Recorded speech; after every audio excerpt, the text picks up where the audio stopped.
Bom, então, oficialmente começamos aqui com a gravação.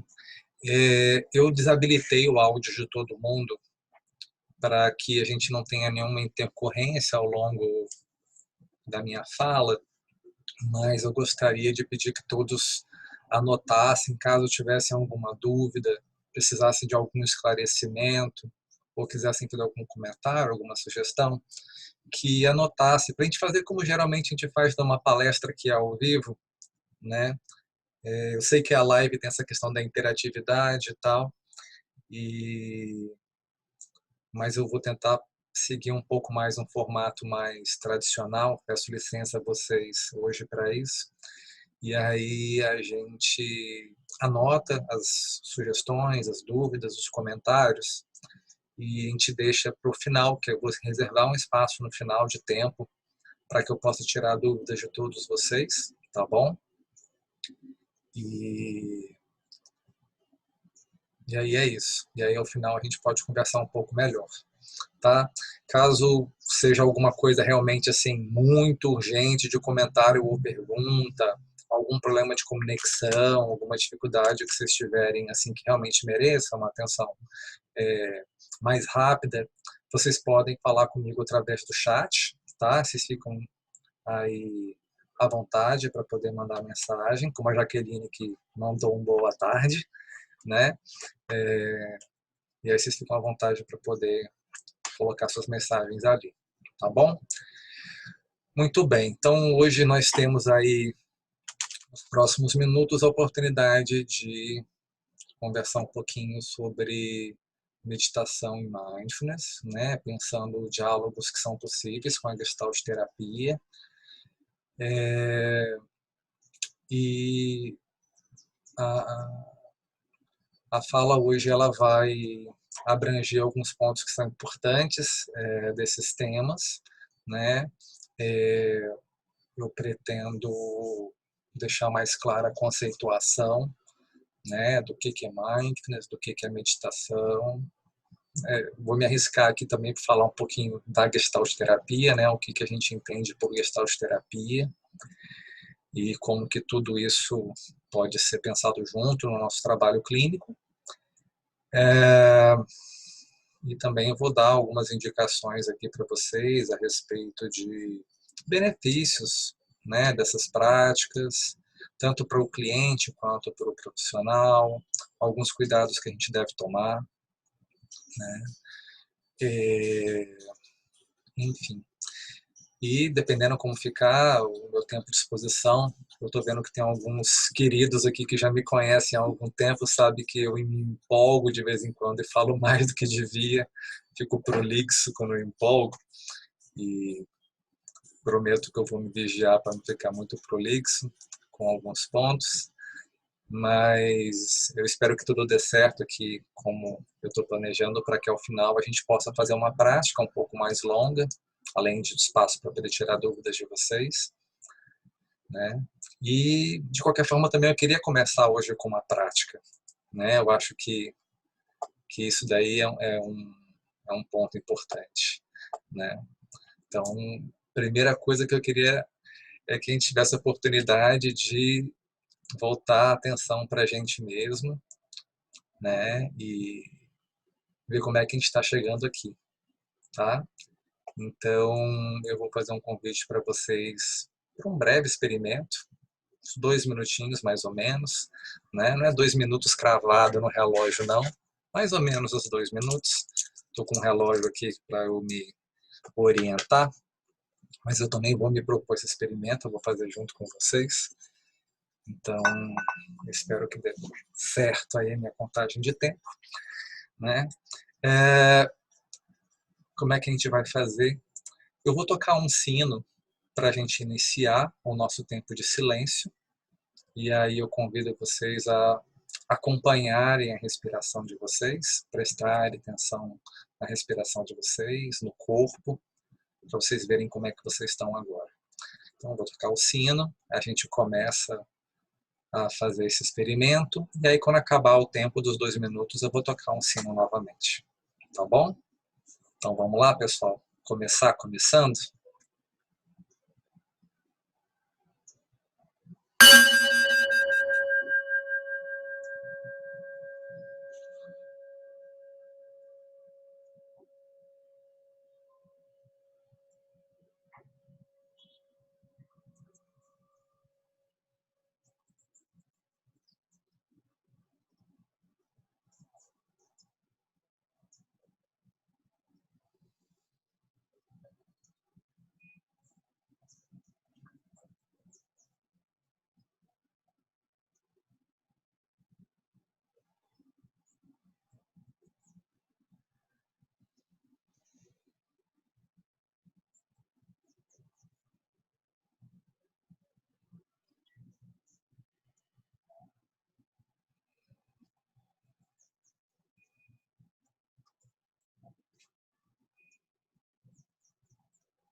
Muito bem.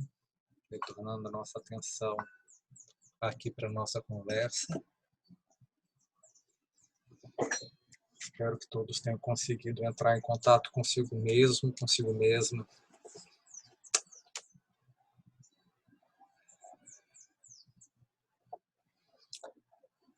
Bom, então acho que a primeira coisa que gostaria de conversar com vocês é o seguinte. É comum em diversas culturas orientais o uso de uma metáfora para explicar o funcionamento de processos psicológicos, né? Aquilo que comumente a gente chama de mente. Nessas culturas orientais, é muito frequente, então, né, eles usarem essa ideia de que a mente é como um macaco. E é muito interessante essa metáfora, né, porque não sei se vocês já viram algum macaco parado e quieto. Difícil, né? O macaco geralmente fica se mexendo bastante, né? Enfim, talvez tenha várias razões para se usar essa metáfora, né? Até porque é um animal bastante humanoide, né? Bem parecido com a gente nos seus traços. E realmente, né? O macaco não fica quieto. A mente também não fica quieta, né? A nossa mente, ela o tempo inteiro está fazendo alguma coisa.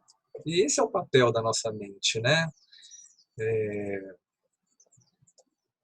Tá captando estímulos do ambiente, organizando a nossa relação com o ambiente, em determinados processos, é claro, né?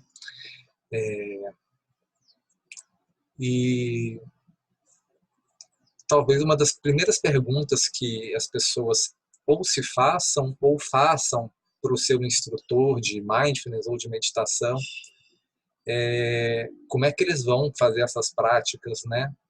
Porque será que eles conseguem ficar sem pensar? Né? E é uma pergunta curiosa, e é uma pergunta muito válida, né? E eu não sei qual que é a experiência de vocês por aí, né? Mas eu posso claramente dizer que,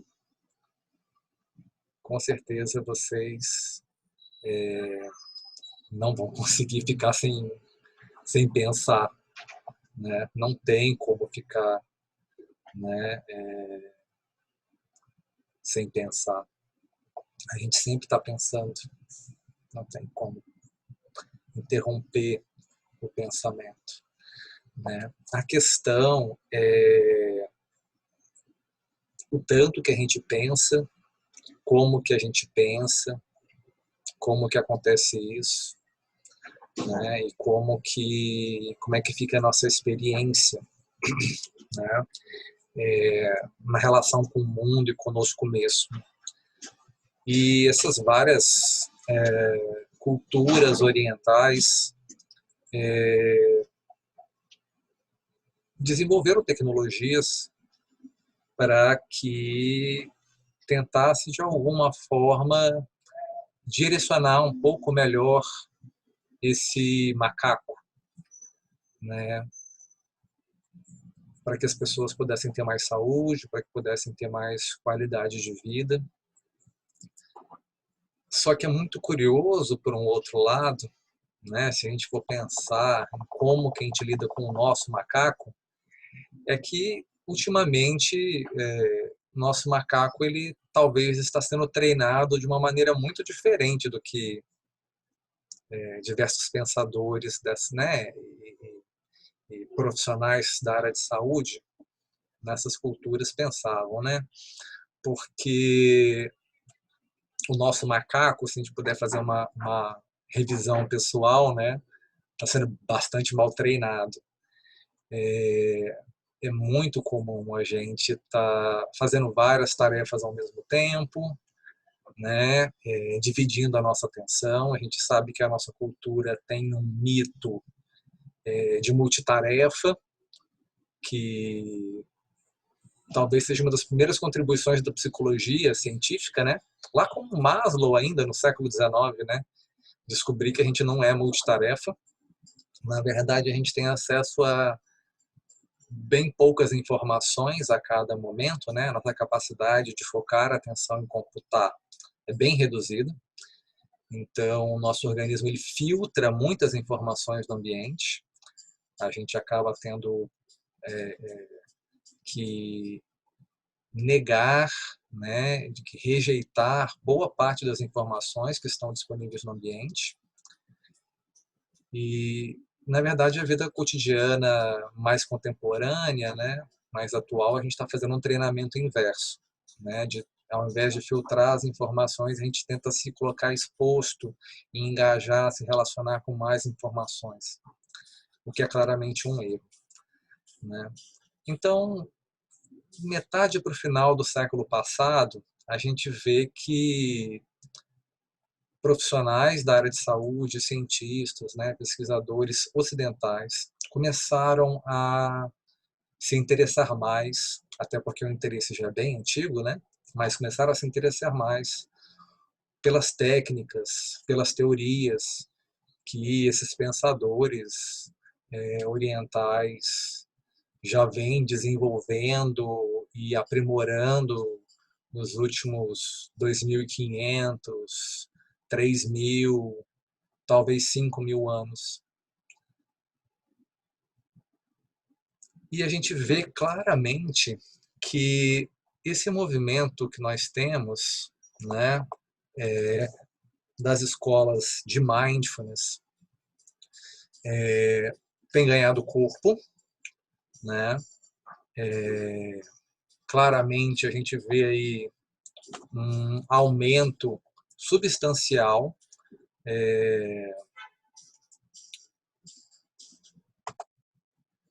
das publicações e das pesquisas, né? Claramente nos últimos anos as pesquisas têm aumentado bastante, o interesse das pessoas tem sido muito grande.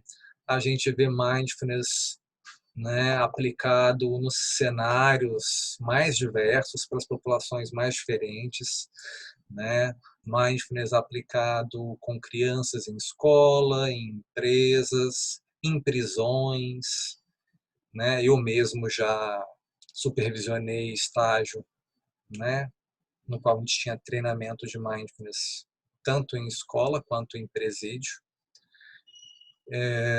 Enfim, é uma febre, né? O mercado está adorando isso porque vende-se aparelhos, né? Até eu tenho um que eu uso no consultório, na verdade tem dois que eu uso no consultório e uso em casa pessoalmente também. Aplicativos, cursos, treinamentos, tem de tudo, né? Muitos têm vendido, mas a gente também tem que ficar muito atento porque o que será que eles estão nos vendendo, né? Algumas pessoas, para tentar se descolar das referências originais, falam que não tem nada de religioso nisso, que é estritamente científico, que tem pesquisas, né, que sustentam o que eles estão trazendo de contribuição, de tecnologia, de teoria, e algumas vezes até chegam a falar que mindfulness não é a mesma coisa que meditação. Enfim, o que é mindfulness afinal das contas, né? É o aplicativo, é o treinamento, é a ciência, o que que é essa coisa? Bom, eu sou um pouco crítico a essa discussão, né? Eu acho que é um desserviço negar a origem de toda essa tecnologia, dessa teoria, né? A gente geralmente privilegia um raciocínio muito eurocêntrico, né? Então, se não for europeu, não vale, ou se não for estadunidense, né? Não vale. Se não for científico, não vale, mas o que é ciência também é uma grande discussão, não vou entrar nessa discussão aqui agora, fica para um outro dia, para um outro momento, mas o que é ciência, né? Enfim. E eu, eu, eu vejo com pesar e com crítica né, esse tipo de afirmação de várias pessoas.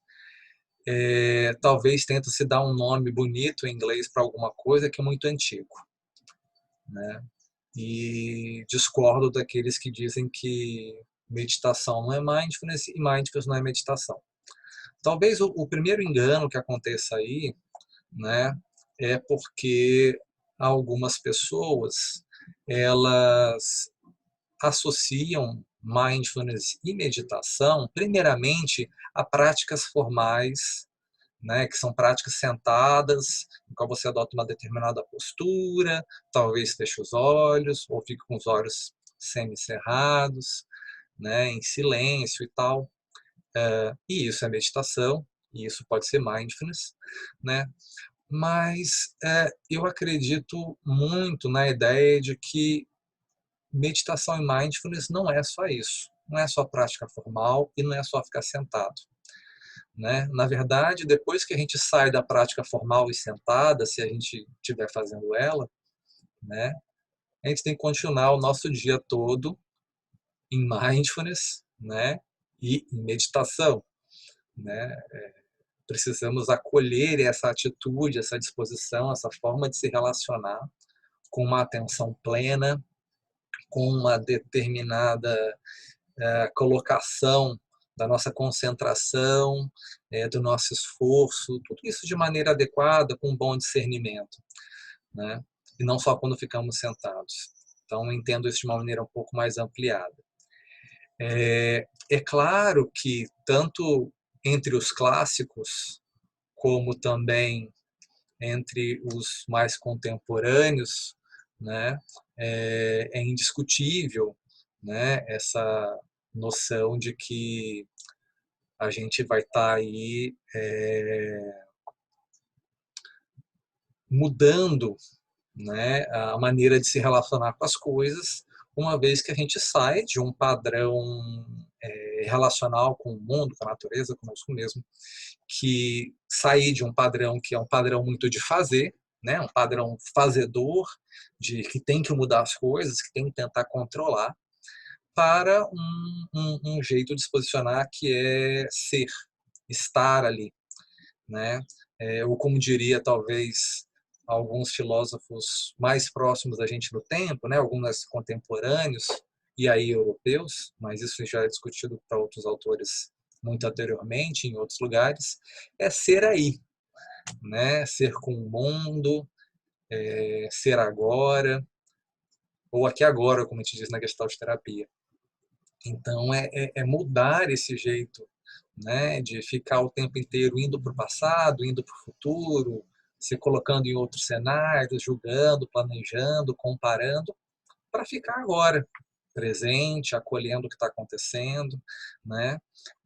E como muito bem diz na Gestalt terapia, né? Tanto no Gestalt terapia de 1951, quanto nesse excelente livro aqui que acabou de chegar para mim alguns dias atrás, né? Foi publicado agora nessa virada de ano. É um manuscrito do Fritz, que estava guardado na gaveta, né? O pessoal desengavetou e publicou. Recomendo a leitura para vocês. Aqui, nessa publicação, que ele deve ter escrito por volta de 1965, tanto no Gestalt terapia quanto nesse livro, ele fala, né, o que deve comandar ou controlar a situação é o que acontece naquele momento, né, é o que acontece ali, que é algo também que ele coloca no Gestalt terapia explicada, né, que é um livro póstumo dele que foi organizado por uma editora que era de um pessoal do movimento de neurolinguística. Mas, né, nessas três referências é muito claro, né?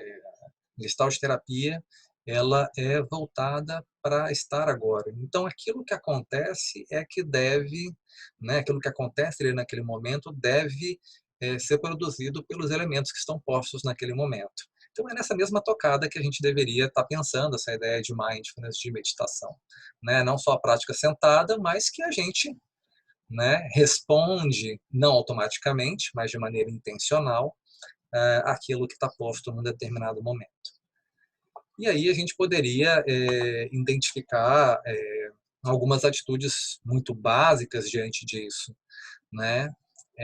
Que foi muito bem detalhado e sistematizado por um dos autores que são mais famosos, mais em voga na área de mindfulness, que é o Jon Kabat-Zinn, que é o sistematizador de um programa chamado MBSR, em 1979, em Massachusetts. Ele traz, e veio construindo isso ao longo do tempo, né? Inicialmente ele coloca menos atitudes, mas isso foi crescendo com o tempo. Hoje entendemos como 10 atitudes que são básicas, né? Que é a nossa intenção, com que intenção que a gente faz as coisas, né? Manter a mente aberta, curiosa, ter paciência, reconhecer e acolher o que acontece, uma perspectiva de não julgamento, né? De fato de acolher aquilo que vem, com autoconfiança, né? Que a gente poderia até entender em Gestalt terapia através de uma noção de autorregulação do campo, né? Autocompaixão, equanimidade ou moderação e equilíbrio, e também essa ideia de não esforço, né? Enfim, a gente poderia destrinchar todas essas 10 atitudes aí e relacionar com a Gestalt terapia de muitas formas, né? E esse é o intuito que eu quero fazer isso numa outra oportunidade, não hoje, para não me delongar muito. Da mesma forma, quando a gente se volta para a Gestalt terapia, a gente encontra algumas coisas parecidas, né? Então, quando eu li um livro do Cláudio Naranjo chamado A Velha e Novíssima Gestalt, é um livro que a gente não tem em português, a gente tem só ele em inglês, em espanhol, né? Então, um dia eu estava lendo esse livro, já tem uns 2 anos isso mais ou menos, 3 anos na verdade. E aí vi lá no livro do Cláudio ele falando, não, mas a Gestalt terapia, ela se propõe a uma mudança de atitude da pessoa, né? Uma transmissão de atitude à clínica gestáltica, né? E o Cláudio tem assim uma longa trajetória com prática meditativa e estudos de filosofias orientais, né? E aí no livro ele comentando algumas coisas desse tipo e chega um determinado momento que ele fala sobre o estilo de vida gestáltico, né? E aí ele traz esses 9 pontos de a gente viver agora, a gente viver aqui, de experimentar o real, não aquilo que a gente fica imaginando, não a fantasia, né? Abandonar pensamentos que são desnecessários, ficar pensando excessivamente, né? Privilegiar a expressividade, o fazer, não restringir a nossa awareness, ficar atento para que a gente possa de fato ampliar a awareness, né? Porque se aquilo que está presente, aquilo que está aqui, que vai controlar, conduzir como a gente se comporta, como a gente se coloca, quanto mais awareness tivermos, melhor, né? Então, inclusive essas práticas que eu estou comentando aqui com vocês, e que eu vou pontuar, elas são muito importantes nesse sentido, nos auxiliam muito nesse sentido, né? O Cláudio segue também na lista dele, falando para a gente não ficar adorando nenhuma imagem modelada, né? Até na terça-feira eu comentei isso, quando eu estava falando sobre filosofia oriental. Uma pessoa depois me deu um feedback que gostou muito quando eu falei que aqui no Brasil a gente tem mania de procurar um santo, né, para chamar de seu. E isso é curioso, né? Inclusive na psicologia brasileira, né? A gente adora pegar um santo, né? Então, isso acontece na Gestalt terapia, né? Porque as pessoas às vezes pegam e elegem até o próprio Fritz e vão com ele como se não existisse mais nada na Gestalt terapia, né? E ele, apesar de ser um cara genial, né? Isso é indiscutível, a contribuição dele é muito importante, ele era muito sagaz clinicamente, também tem suas coisas ruins, né? Como qualquer um de nós, né? Então, nem o Fritz, né, gente? Por favor, né? Não vamos ficar botando um altar para o Freitas, né? Então tem que tomar cuidado com essas coisas. E o Cláudio continua, né? Então a gente se responsabilizar por aquilo que a gente faz, né? E se responsabilizar não é se culpar, mas entender que a ação não surge do nada, né? A ação surge a partir de algum ponto. Então, aquilo que eu faço, sou eu que faço. Não sou culpado por isso, sou responsável. Né? Nós temos diversas forças no campo que vão convergir e produzir um fenômeno que me atravessa, eu sou o veículo, né, disso daí. Mas isso não me culpabiliza, mas também não me tira a responsabilidade daquilo que estou fazendo. Por isso que eu deveria ficar aware, né? E a partir disso, ampliando minha awareness, ter melhor condição de me colocar. E um nono ponto que é aceitar-se como é, né? Essa autocompaixão. No final de contas, por mais que a gente faça nossa própria terapia pessoal, né? Se a gente fizer a supervisão, estudar bastante para trabalhar direito, a gente vai errar, a gente faz coisas que eventualmente são reprováveis. Isso é humano, né? Faz parte da nossa experiência. Então é muito interessante assim que a gente vê que são discursos, né? O discurso gestáltico, ele é muito próximo em alguns pontos, né? É claro que eu estou fazendo aqui uma interpretação minha, né? O meu viés de compreensão, mas a gente vê que tem pontos também com o movimento de mindfulness recente, né? Mais contemporâneo, e eu me arrisco a dizer que talvez valeria a pena, talvez não, com certeza, né? Porque eu acredito nisso, com certeza vale a pena estudar mais filosofia oriental, né? Porque tem bastante coisa da Gestalt terapia que a gente se alinha com esses pressupostos, né? Então é importante que a gente tenha essa fundamentação e a gente tenha essa prática, né? Me causa muito estranhamento, não só por conta de técnicas meditativas de mindfulness, mas me causa muito estranhamento na prática clínica, pessoas clinicando sem fazer terapia e ou fazer supervisão, né? Se eu pudesse mudar alguma coisa na possibilidade de registro profissional de psicólogos no Brasil, é exigir que a pessoa tivesse minimamente alguma quilometragem enquanto cliente, né? E que seguisse ali durante pelo menos os primeiros anos sob supervisão de um profissional mais experiente. E aí depois a pessoa poderia seguir um pouco mais de autonomia, né? Porque são cuidados que são muito importantes, uma vez que a gente lida com vidas, né? E da mesma forma, assim, eu fico pensando em relação a todo esse movimento de mindfulness, né, e treinamentos de mindfulness e livros sobre mindfulness que a gente tem visto por aí. Porque é claro que mindfulness traz benefícios para o nosso cliente, mindfulness traz benefícios para nós, que vamos estar trabalhando com mindfulness, e trabalhando nós também praticamos, deixar isso bem claro, né? Mas também existe algumas contraindicações e algumas precauções, né?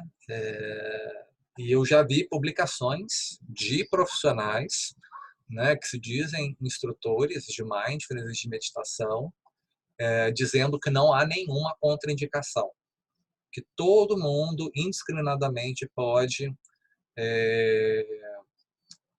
receber intervenções desse tipo, né, ou participar de treinamentos desse tipo, o que é claramente uma inverdade, né, uma distorção de informações. E eu vou passar aqui para vocês agora, né, um pouquinho sobre isso, antes de dar continuidade com alguns outros pontos, né? Então, é claro que a gente consegue reconhecer, né, contribuições e benefícios da prática de mindfulness, né, para os nossos clientes, pacientes, enfim, o nome que eventualmente a gente queira dar, né, o conceito que a gente queira usar para poder descrever a pessoa que nos procura, né.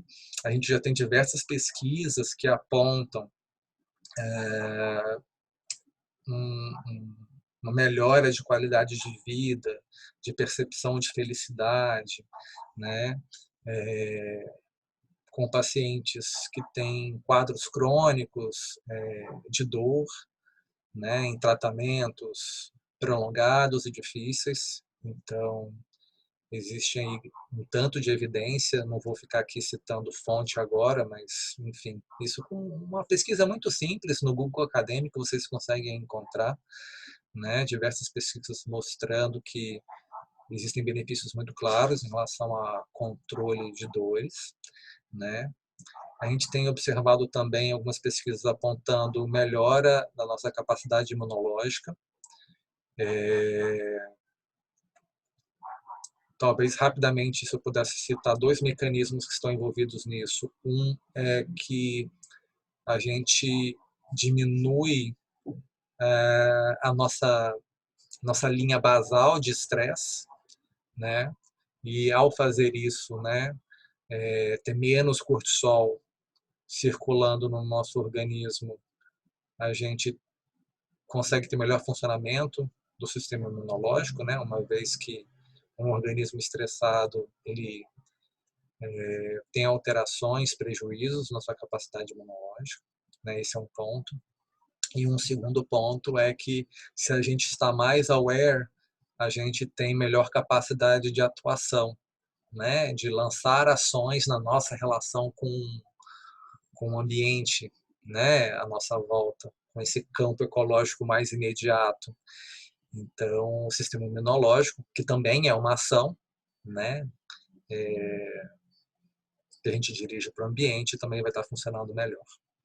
A gente vê melhoras em relação à pressão arterial, né? Tanto pela questão do estresse, né? Quanto por uma regulação sistêmica, né? Do organismo como um todo. A gente observa preservação de telômeros. Telômeros são aquelas pontinhas do material genético, né? Então é como se fosse uma tampa de caneta. Acho que é um bom exemplo, é uma tampa de caneta. Então o telômero ele fica na pontinha, né? E aqui é o material genético.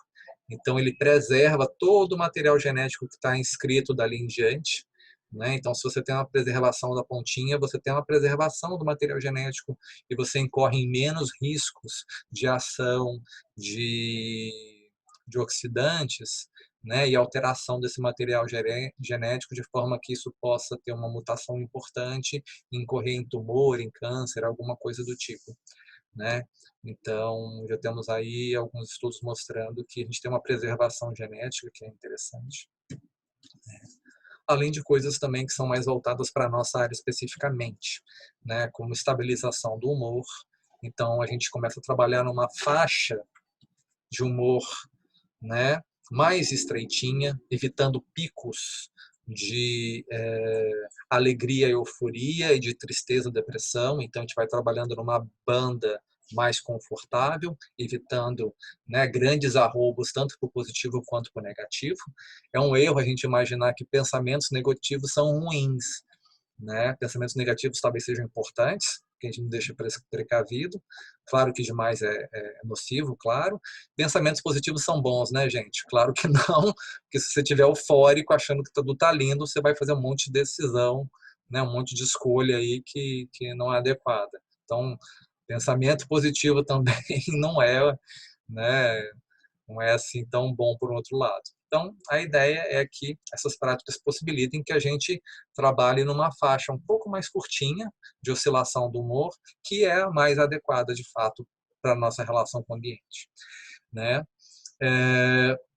Essas práticas também a gente tem observado com pesquisas possibilitam uma maior conscientização, né, dos comportamentos, evitando que o comportamento fique automatizado, né? Então a gente começa a reparar os comportamentos que acontecem de maneira muito rápida, muito reativa, e a gente cria um mecanismo que a gente chama de metacognição, né?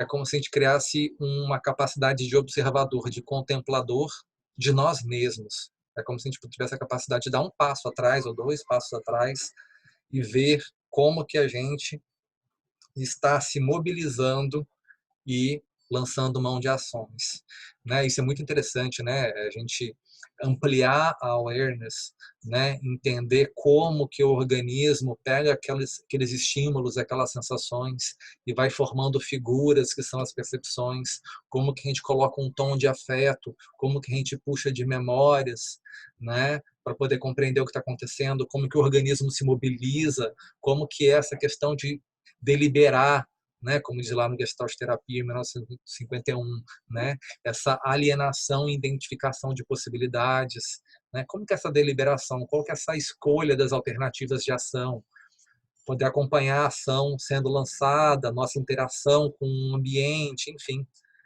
né, então é muito interessante você poder ter essa ampliação de awareness, né, essa conscientização dos comportamentos para que eles não fiquem mais automáticos, né.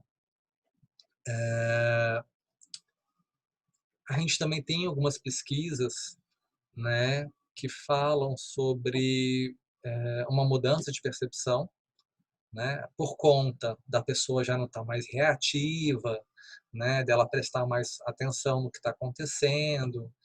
É comum quem participa das pesquisas relatarem uma sensação de qualidade de vida, de bem-estar, né? A gente também consegue coletar relatos de uma melhoria na capacidade de concentração, né? Até porque é como se a gente mudasse o nosso treinamento, como eu havia falado agora há pouco, a gente começa a treinar o nosso macaco para poder ficar atento, né? Para ele poder ficar presente ali, conectado com a experiência e não fazendo várias coisas ao mesmo tempo, né?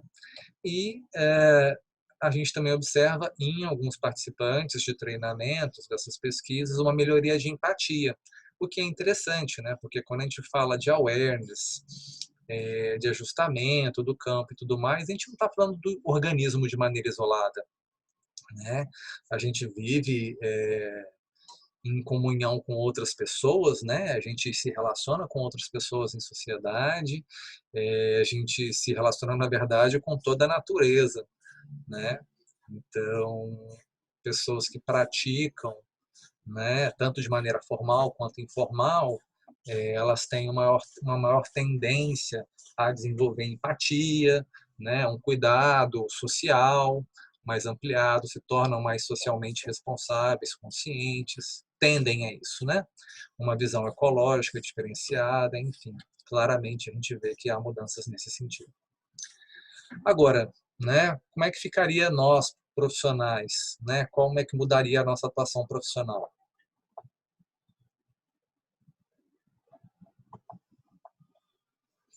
Bom, se o profissional pratica, né, faz uso de mindfulness e meditação, a gente sabe que conseguimos ficar mais atentos aos processos, né? E isso é muito importante em Gestalt terapia, porque a Gestalt terapia ela é voltada para processos. A Gestalt terapia não é voltada para diagnóstico, para um protocolo de intervenção clínica específico. A gente não tem um objetivo final de comportamento do nosso cliente, né? A gente tem uma orientação voltada para processos, isso é muito claro na literatura, né? Então é um benefício para a gente. A nossa escuta com certeza fica muito mais atenta, né? Porque a gente melhora a nossa capacidade de concentração e atenção, melhora o aspecto da empatia, né? Tanto nos clientes quanto na gente. O que é muito importante, se a gente quiser de fato manter um vínculo que é dialógico, então isso daí é indiscutível, né? A gente começa a reparar um pouco mais em fenômenos transferenciais e contratransferenciais. Então, fica mais fácil reconhecer os nossos vieses, né? O que é muito bom, porque a gente pode levar isso para a nossa terapia pessoal, para a nossa supervisão, e aí ter uma prática profissional muito melhor com os nossos clientes, né? Também fica mais fácil reconhecer, né, qual que é a nossa responsabilidade, qual é a nossa participação na vida dos nossos clientes, né? Esses limites da relação vão ficando mais claros, né? E a nossa capacidade também de lidar com casos mais difíceis melhora, né, por conta do aumento da resiliência. Então, a gente também tem alguns benefícios aí com essa prática, né? Bom, mas nem tudo são flores, então a gente deveria também ficar atento, né, a algumas contraindicações, né? Então, se você tem um cliente que é extremamente desmotivado, super crítico, né? Talvez aquele que foi enviado para terapia, né? Ele não queria estar lá. Alguém marcou para ele, né? Ou alguém que ainda está num jeito de contatar que é muito deflexivo ou está muito dessensibilizado, né? Talvez a gente precisa ficar um pouco atento, né? Talvez não seja o momento de entrar com determinados tipos de prática, né? É, pacientes que estão em um quadro psiquiátrico agudo, né? Então com uma alteração é, muito forte no momento, né? Na sua maneira de contatar, pessoas que têm alterações de função ID aí que são muito abruptas, né? Merecem uma atenção diferenciada, né? Que não utilizar dessas técnicas, porque são técnicas que podem ser dissociativas, né? Então, a gente tem que tomar um certo cuidado, né? Eu trabalhei com meditação em hospital psiquiátrico por 4 anos, então isso é possível de ser feito, mas existem algumas condições para que isso seja feito, né? Então a gente precisa tomar algum cuidado com alguns quadros em específico, tá? Pessoas também que têm, você vê que tem uma deterioração cognitiva, né? Vai ser difícil para elas te acompanharem, né? Algumas dessas técnicas não só lidam com concentração, mas existem técnicas que também são técnicas de imaginação, de visualização, como as viagens de fantasia, que a gente tem em Gestalt terapia, né? E claramente são pessoas que vão ter dificuldade de nos acompanhar, né? Pacientes que estão muito agitados, imagina, e ainda fazer uma prática formal com uma pessoa que está agitada ou em euforia, pedir para ela ficar parada, prestando atenção na respiração, não vai dar certo, não é o momento, né?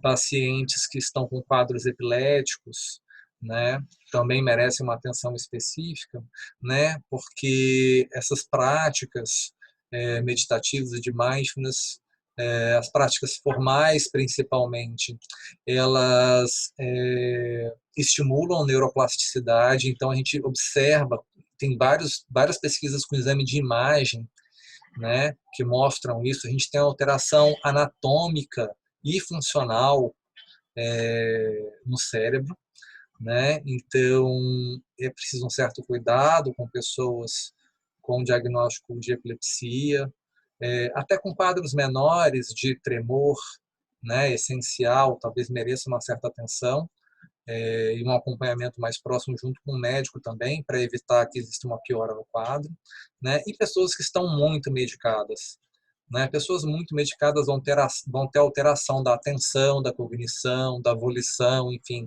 de vários processos, e aí realmente elas não vão poder, né, usufruir, ou então podem até ter aí algum contratempo com a prática, né? Então a gente precisa de alguns cuidados aí nesse sentido. Então o que eu estou dizendo aqui é que é uma técnica muito boa, que é muito importante, mas como qualquer técnica não serve para tudo, né? O martelo é muito bom, né, gente? O martelo é muito interessante. Serve para tudo? Não, né? Da mesma forma, se a gente for pensar, né, qualquer outro tipo de instrumento, uma cadeira vazia serve para tudo e para todos, né? E duas cadeiras vazias, né?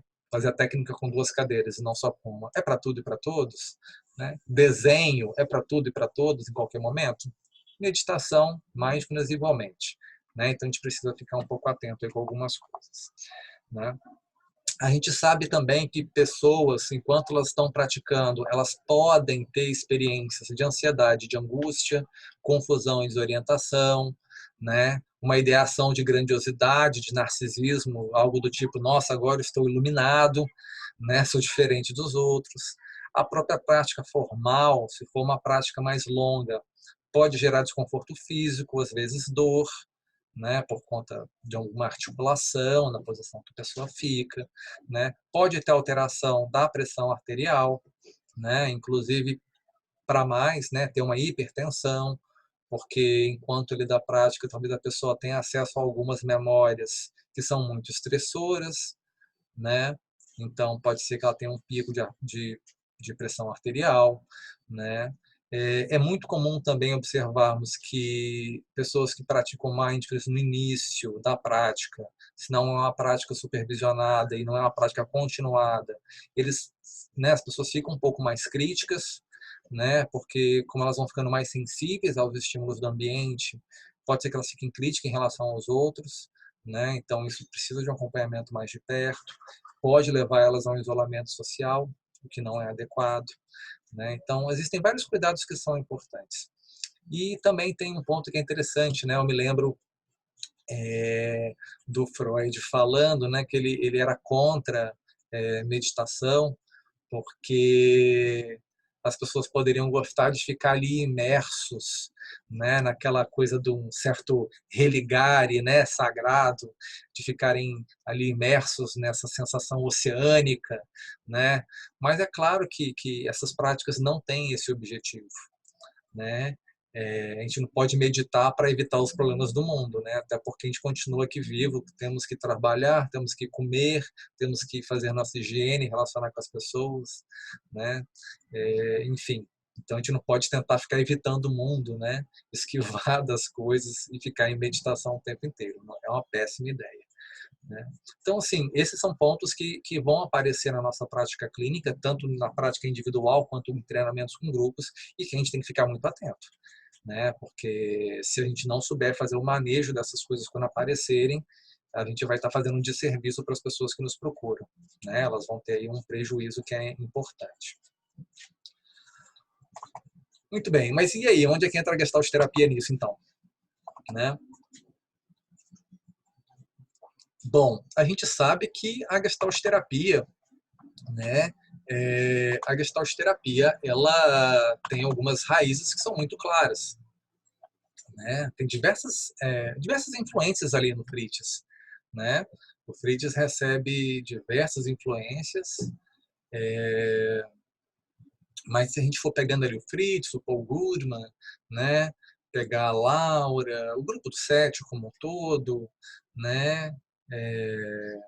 Isadora Fromm, o Bob Resnick, o Casal Poster, o Gordon Wheeler, enfim, pegar todo mundo desde lá do começo, né? O pessoal mais das antigas e que Jean-Marie Robini, Marguerite Spanlov, enfim, né, todo mundo que contribuiu bastante para o desenvolvimento da Gestalt terapia. E só citei aqui alguns nomes, né?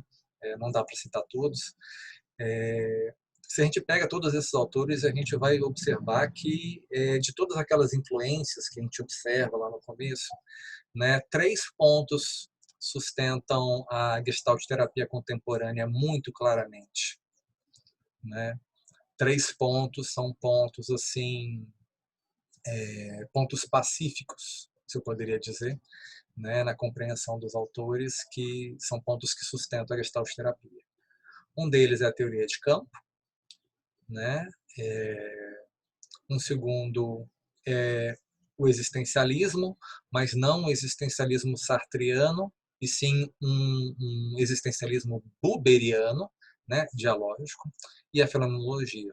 Né? São 3 pontos aí que sustentam a Gestalt terapia.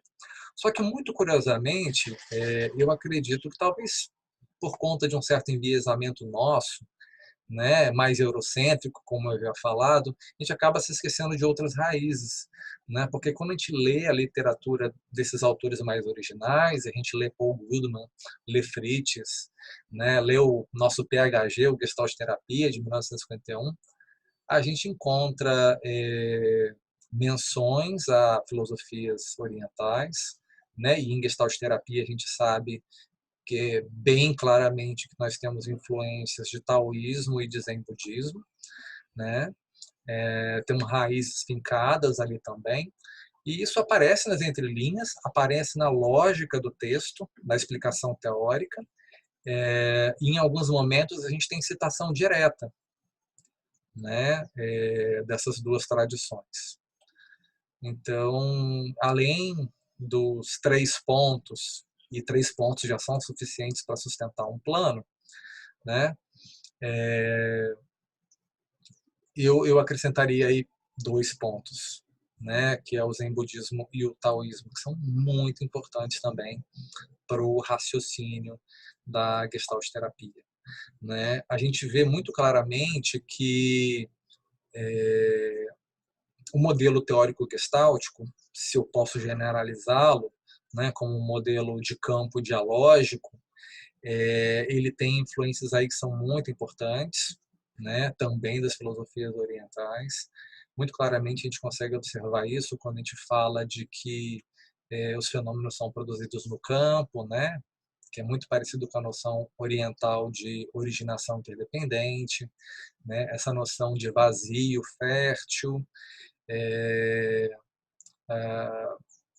o entendimento de um self processual, né, que é além de um aspecto organísmico. Self não está no organismo, gente, isso é um erro assim muito grande de compreensão. Self não está no organismo, self ele está na relação, né? Self ele é processual, então isso é muito afim com filosofias orientais, né?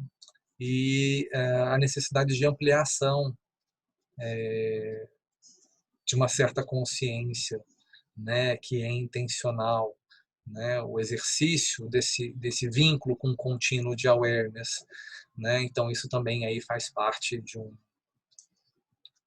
diálogo possível, né, entre filosofias orientais e a Gestalt terapia. E se a gente pensa nas intervenções da Gestalt terapia, né, é claro que a gente poderia, por exemplo, pegar como referência, tem um texto muito bacana, que é do Mauro Figueroa, que está no volume 2, né, da coleção organizada pela professora Lilian Frazão e pela professora Karina Fukumitsu, publicado pela Sumos. O volume 2 é o que tem a faixa azul na capa, né? Ah, não, minto, não está no volume 2, está no volume 3, perdão. Eu acho que é o quinto capítulo, se eu não me engano. Do volume 3, que é com a faixa vermelha. Perdão, tem um capítulo lá do Mauro que ele fala sobre técnicas e experimentos, né? E ele faz todo o detalhamento, diferenciar técnica e experimento, enfim. E o Mauro ele coloca, né, essa ideia de que o gestalt terapeuta tem que reinventar a roda a todo momento, né? E é verdade. Os experimentos são desenvolvidos na hora com as pessoas, né? A gente cria um experimento na hora. E o que a gente quer com o experimento, né? Obter mais dados vivenciais, certo? A gente quer que a pessoa amplie a awareness ali naquele momento para que ela tenha mais dados, né? Porque quanto maior a awareness, quanto mais dados, né? Mais fácil a função ego fica na nossa escolha das opções de ação, né? Esse correr fica mais fácil. Então a gente quer ter mais dados, né?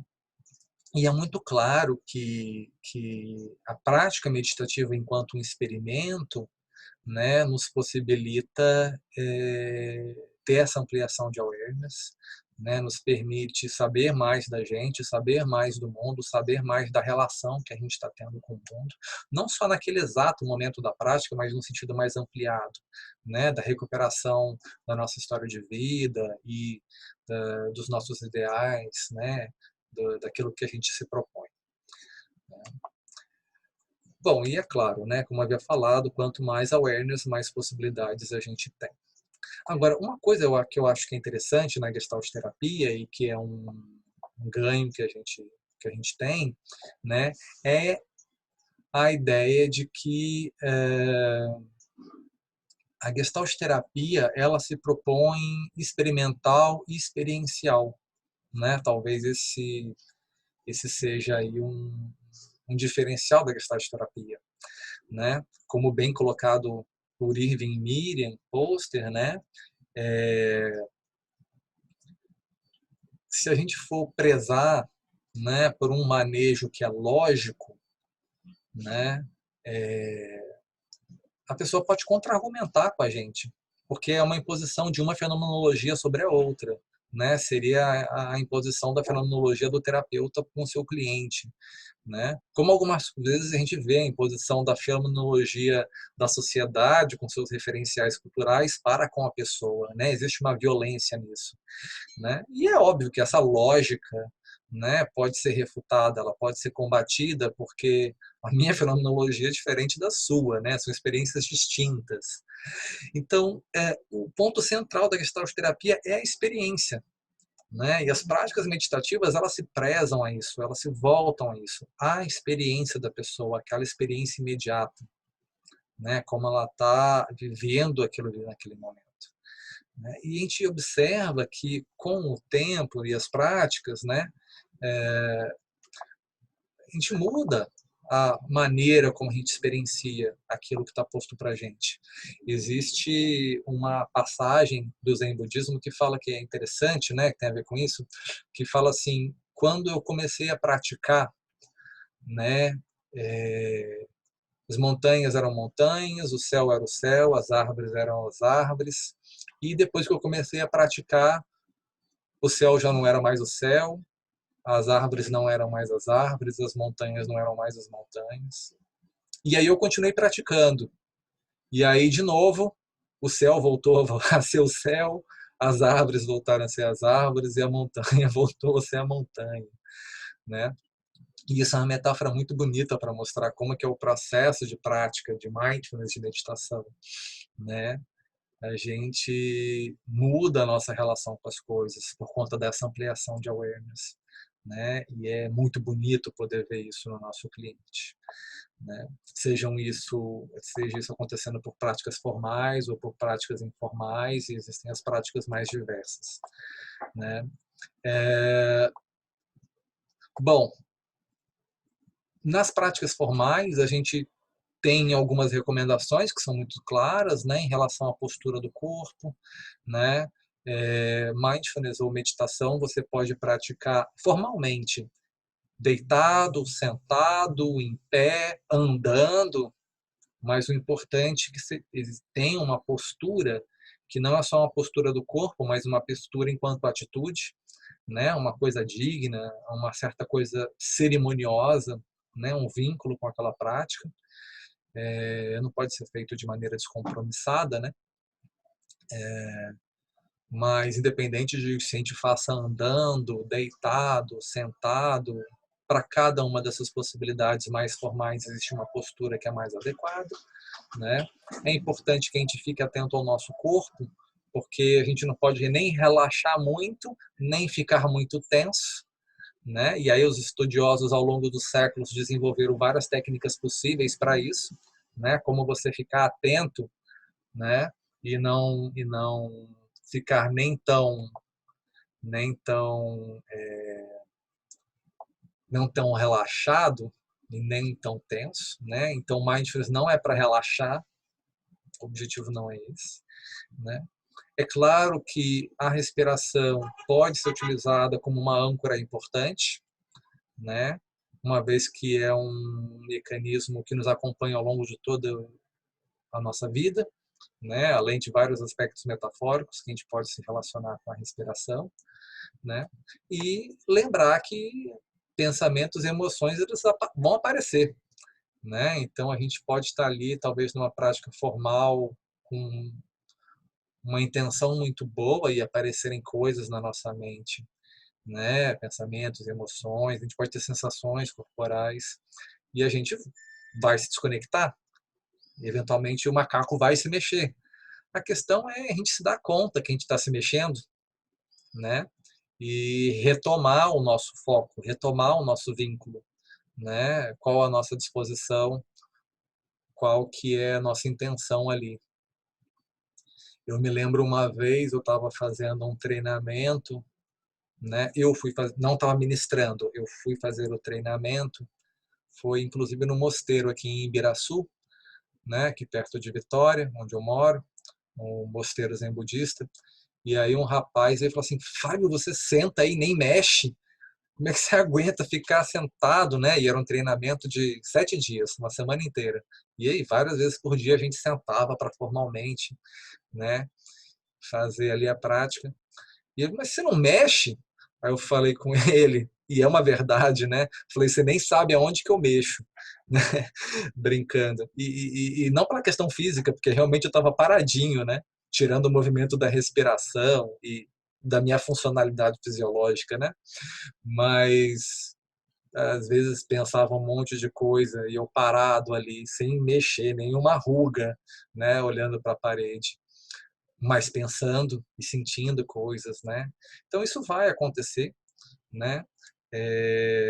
A questão é a nossa capacidade de se atentar que a gente perdeu o foco e poder retomar o foco, né? Então isso vai melhorando com o tempo, porque vai tendo, pelo efeito da neuroplasticidade, a gente vai tendo alterações anatômicas e fisiológicas que nos proporcionam isso, né? E claro, além da prática formal, a gente tem práticas informais, né? A gente pode, como eu falei, a gente pode pensar que a gente está em mindfulness ou em meditação a todo momento, quando a gente está se alimentando, prestando atenção no que a gente come, qual que é a textura do alimento, qual que é a cor, qual que é o cheiro, qual que é a temperatura, qual que é o sabor. Né? As pessoas comem e não sabem nem o que estão comendo. Quanto mais quando a comida é extremamente processada, industrializada, né? As pessoas não sabem de onde vem a comida. Elas não plantam, elas não colhem, elas não cozinham, elas nem comem direito. Né? Então, como que é bom você poder plantar, ver, crescer, né? Colher, você preparar, né? E ali você já está tendo um estímulo com cores, com cheiro, tem uma relação diferenciada com a comida.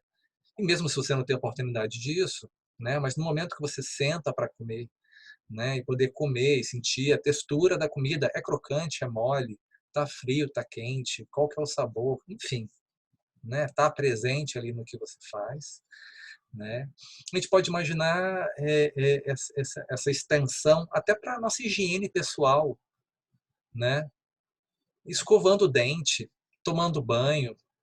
Quantas vezes eu já peguei pessoas de surpresa no meu atendimento clínico perguntando para elas: aqui, quando você toma banho, você começa por onde? E a pessoa não sabe me responder. Se ela começa de cima para baixo, de baixo para cima, do meio para as pontas. Tem gente que não repara nem isso, né? Como que veste uma roupa, como que calça um calçado, né? Então a gente pode levar essa atenção, essa atitude meditativa para essas práticas também, né? No cuidado da casa, né, fazendo a limpeza da casa, manutenção da casa, enfim, coisas bem cotidianas, né, cozinhando, enfim, a gente pode pensar a prática de várias formas. Além até de práticas que parecem que são informais, mas são práticas formais também, né, como o yoga, tai chi chuan, qigong e, enfim, dança, né, a prática de um instrumento musical, costura, enfim, a gente pode pensar isso aí de N maneiras, né? Se eu não me engano, né, eu estou me lembrando aqui agora de um projeto de extensão de tricô e de crochê na Universidade Federal aqui em Vitória, né? E era um projeto de extensão, de mindfulness, né? Fazer crochê e tricô, por que não, né? Poderia ser de jardinagem, não importa, né? O que importa é a atitude, a disposição meditativa ali ao estar fazendo a atividade, né? E além de tudo isso, é importante para o profissional, né, ficar atento quando da aplicação disso com seus clientes, com seus pacientes, né? Porque numa prática clínica individual você vai ter um determinado manejo para ensinar essas práticas, para sugerir como tarefa de casa, né? Tem N coisas que a gente tem que considerar, né, e adaptar para aquela pessoa, assim como também no planejamento de grupos, né, intervenções em grupos, treinamentos em grupos, né, tem várias coisas aí que a gente precisa levar em consideração, né, tem muitas variáveis para a gente se atentar, né. Então é possível a gente estar utilizando, né, é possível a gente estar utilizando essas diversas práticas, né, é, tem muito a agregar a gestalterapia, tanto no sentido teórico quanto técnico, e eu acredito que isso é importante, né? A gente retomar aí essas raízes e também poder estar utilizando enquanto tanto quanto exercício, né? Para poder ah, afinar as funções de contato, né? Quanto enquanto tanto quanto para experimento, né? E isso é algo que eu já venho me dedicando há alguns anos, né? E eu acho muito importante essa interlocução e o desenvolvimento disso, né? Dessas práticas. Então, já tem algum tempo que eu venho pensando nisso, né? Estou começando a produzir alguns textos para publicar e desenvolvendo alguns treinamentos. Então, pensando nisso, a gente incorporou a nossa formação em Gestalt Terapia do Instituto Sati, né, um módulo, um curso de meditação mindfulness, né, a partir desse olhar da Gestalt Terapia, né? A gente disponibiliza isso para os nossos alunos do curso de formação. E como é a prática do nosso curso de formação, é um curso que tem um modelo um pouco diferenciado, né, um modelo um pouco mais flexível, a gente também abre vagas para fora. E nós teremos agora, né, em agosto, em setembro, nos dias 21 e 28 de agosto, e nos dias 11 e 18 de setembro, às 6 horas da tarde, às 18 horas, até às 22, nós teremos em 4 encontros 16 horas do nosso curso de meditação mindfulness, né, e os diálogos possíveis com a Gestalt terapia. Estamos abrindo as inscrições para os nossos alunos do curso de formação e estou estendendo para vocês também a inscrição. Tá? Então, todo mundo que fez inscrição aqui para a live vai estar recebendo mais tarde hoje, né? Um e-mail, aí eu peço que vocês fiquem atentos, vocês vão estar recebendo um e-mail com um link com informações a respeito desse curso, né? E com um formulário de inscrição, caso seja do interesse de vocês. E aí eu quero trazer para vocês aqui uma ideia que é importante, né?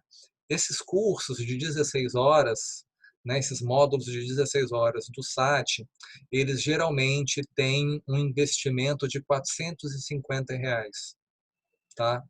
E nós estamos disponibilizando para vocês com um desconto, certo? Então, esse curso vai estar saindo com desconto e, se eu não me engano, o valor é R$ 250, tá? Então, se você se interessou, achou que isso é interessante, que pode acrescentar para a sua prática profissional, fique atento, veja se o e-mail não caiu no spam, a gente vai estar enviando isso ao final do dia, né? Então, fique atento, dê uma olhada lá, porque é um curso praticamente com a metade do valor, né? Então, acredito que seja uma oportunidade bem interessante, tá? Para vocês estarem fazendo aí essa formação, né?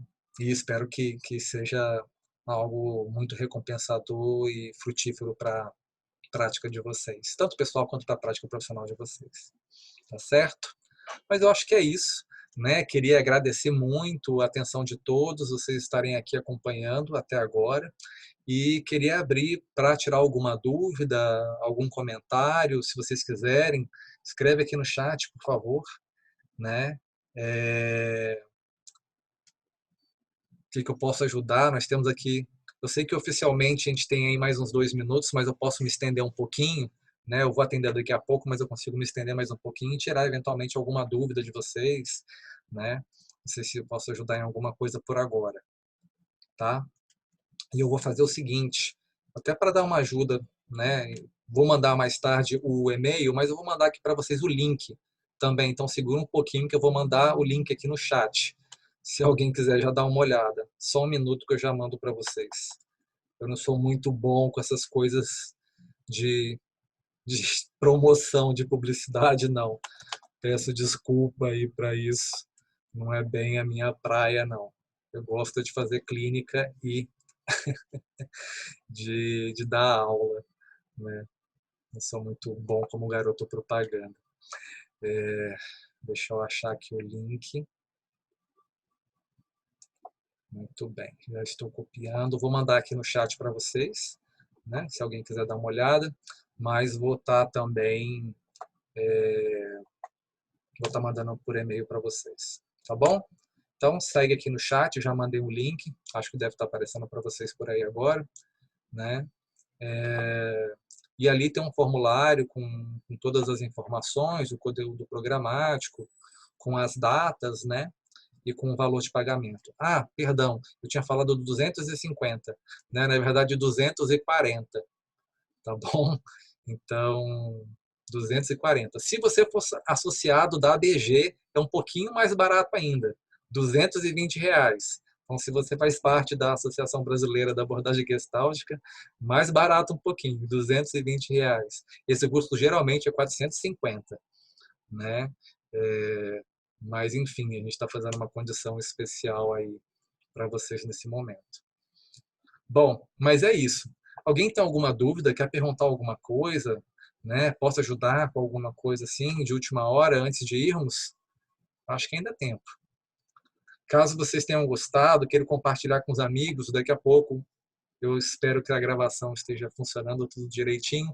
Vou subir isso lá para o YouTube, para o canal do SAT, né? E aí vocês podem compartilhar com os amigos, né? E podem até rever também, caso vocês queiram pegar algum ponto que tenham perdido, né? Por oscilação da conexão, vocês podem ter acesso de novo, né?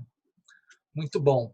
Obrigado, Maria José. Obrigado a Lívia, que precisou sair um pouco mais cedo, né? Carla, nossa parceira, né, Carla? Carla é de casa, né? Fez um excelente artigo junto com a Mona Lisa, né? Eu fui orientador, te defendeu alguns dias atrás. Obrigado, Juliette, Ludmila, Vanessa, Max. Max também é de casa. Thelma, obrigado. Mariluz também. Obrigado, obrigado. Bom, vocês querem tirar alguma dúvida ou fechamos por aqui? Vou esperar um pouquinho, ver se alguém se manifesta. Senão eu já vou encerrar a reunião e vou começar a subir o arquivo para o YouTube. Ah, obrigado, Mona. Um beijo para você e para Carla.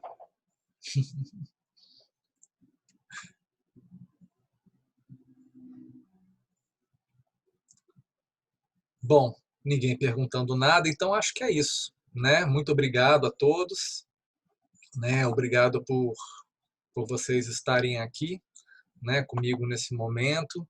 Agradeço bastante e é isso. Se precisarem, fiquem à vontade para procurar. Vai ser um prazer poder ajudar, tá bom? Uma ótima quinta-feira para vocês, um ótimo resto de semana e final de semana e a gente se encontra por aí. Um beijo, até mais.